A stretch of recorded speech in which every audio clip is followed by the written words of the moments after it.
In the dimly lit archives of a European monastery lay a manuscript unlike any other. Its pages were filled with ancient lore, its illustrations both captivating and unsettling. Known as the Codex Gigas, or the Devil's Bible, this book was steeped in mystery, said to be written in a single night by a monk who made a pact with the devil himself. Now let me ask you this: would you dare read it? Imagine yourself in 13th century France. You are a young monk, living a life of piety and seclusion within the Abbey of St. Gallen. Your days are spent in prayer, study, and quiet contemplation, far from the noise and chaos of the outside world. However, a shadow of discontent lingers in your heart. The strict regimen, the endless prayers, the lack of human connection, all of it begins to wear on your resolve. You find yourself questioning the very purpose of your existence, yearning for something more, something beyond the confines of your monastic walls. One fateful night, driven by despair and loneliness, you stumble upon a hidden passageway in the library that leads to a forbidden alcove. There, shrouded in darkness, you discover an ancient grimoire, a book of magic and the occult. Intrigued and desperate for solace, you open the book, and in that moment, your life takes a terrifying turn. The grimoire contains forbidden knowledge and rituals that promise to unlock the secrets of the universe and grant unimaginable power. Tempted by the allure of forbidden knowledge, you decide to make a deal with the demonic entity lurking within the book. In exchange for granting you wisdom and power, you agree to write down everything in the book in a single night. You bargain for the chance to experience human emotions, for the ability to connect with others and feel their warmth, even if it means sacrificing your soul. With the deal struck, the book vanishes, leaving you with a single night and a quill pen. As the clock strikes midnight, the room plunges into darkness. Suddenly, the pages of the grimoire materialize in front of you, and they are filled with dense text, intricate diagrams, and chilling illustrations. You find yourself racing against time, desperately trying to transcribe the contents of the book. With each passing moment, the pressure mounts. You can feel the demonic presence growing stronger, impatient for the completion of our bargain. As the first rays of dawn begin to peek through the window, you complete the final word, and just as the sun rises, you collapse, exhausted but triumphant. The book, now complete, lies before you. It is colossal, bound in human skin and filled with the darkest secrets of the universe. And then the unthinkable happens. From the depths of the book, a colossal figure emerges. It is the devil himself, his eyes blazing with power, his horns scraping the ceiling. He had come to claim his prize. True to the deal, you hand over the book and wait for your fate to be decided. But instead of claiming your soul immediately, the devil does something unexpected. He disappears, leaving you trembling in anticipation of your impending doom. But the next morning, to your surprise, you are still alive. Relieved and confused, you reach for the book, but it is gone. All that remains is a faint sulfurous smell and a single white feather. You quickly dismiss the incident as a feverish dream, never expecting it to have any real consequences. That is, until you hear the screams. It starts with one of the older monks. You are gathered in the refectory enjoying a simple meal, when suddenly he lets out a blood-curdling scream. He collapses to his knees, writhing in agony. His skin turns a sickly green and his eyes bulge out of his sockets. The other monks panic, unsure of what to do. Before long, more monks begin to fall victim to the same horrifying fate, their screams echoing through the abbey, their bodies contorting in unimaginable ways. And then it hits you. The deal with the devil, the unfinished business, the missing book.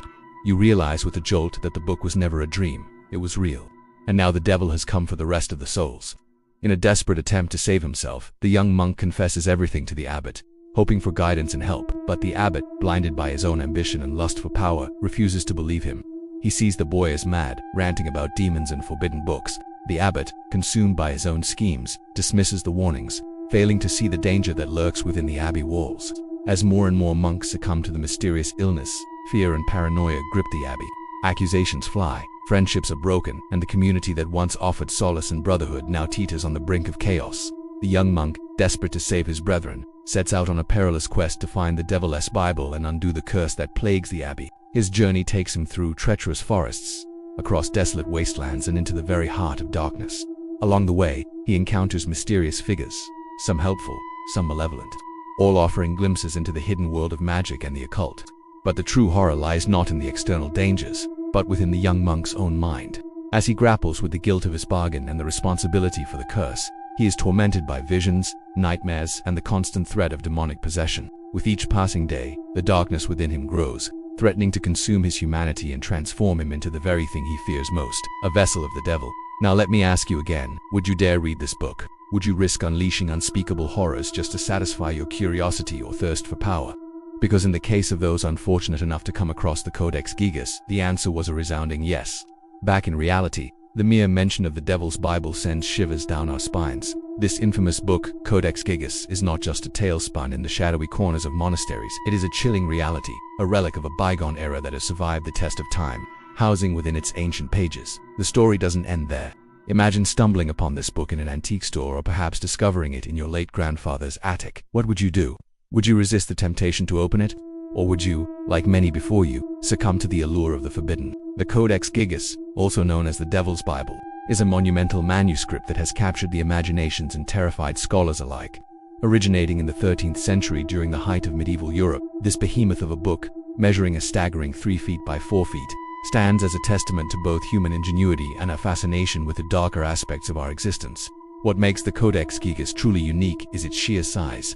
Weighing over 165 pounds, this book is a physical marvel, containing over 300 vellum pages, each painstakingly decorated with intricate illustrations. The sheer scale of the manuscript immediately commands awe and respect. To hold such a heavy tome must have been a daunting task, but the content only adds to its mystique. The Codex Gigas is not merely a collection of religious texts, as one might expect given its nickname, the Devil's Bible. No, it encompasses a vast array of subjects, including theology, philosophy, medicine, astronomy, and even magic. It is a veritable encyclopedia of knowledge, reflecting the insatiable curiosity and thirst for understanding that drove the minds of its creators. However, it is the inclusion of medical knowledge and illustrations that truly sets this book apart. The medieval period was a time when medical practices were often shrouded in mystery and superstition. The Codex Gigas delves into the intricacies of the human body, depicting anatomical structures with remarkable accuracy. The illustrations are not just aesthetically pleasing, but serve as invaluable historical records of early anatomical studies, providing insights into the medical understanding of the time. Yet, amidst this sea of knowledge, there is a darker current that runs through the Codex, and it is this element that has earned it the title of the Devil's Bible, for within its pages, there is said to be a detailed depiction of the devil himself, a horned, sinister figure emerging from the depths of the book. This macabre illustration is not for the faint of heart, and it serves as a chilling reminder of the book's rumored origins. Legend has it that the Codex Gigas was written by a single monk in a single night in exchange for the devil's assistance. This pact with the forces of darkness brought with it a heavy price, and it is said that those who read the book aloud suffer terrible consequences. Some accounts speak of madness and despair, while others hint at physical ailments and even demonic possession.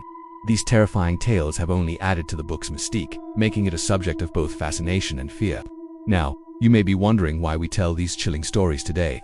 In an age where skepticism and scientific thinking often overshadow the realm of the supernatural, you may find yourself questioning the relevance of such tales. However, it is precisely in the face of modern rationality that these stories continue to resonate with us. They serve as a reminder of the human fascination with the unknown, our struggle to comprehend the complexities of good and evil, and our enduring curiosity about the mysteries that lie beyond our everyday experiences. So the next time you hear the spine-tingling tale of the Devil's Bible or come across a dusty old grimoire in an antique shop, remember that these are not just fairy tales or urban legends. They are reflections of the human condition. Tales that have endured through the ages, because they tap into the deepest recesses of our imagination and remind us of the darkness that can lurk even in the pursuit of knowledge. Thank you for watching. If you enjoyed this video, please don't forget to subscribe. Thank you for watching.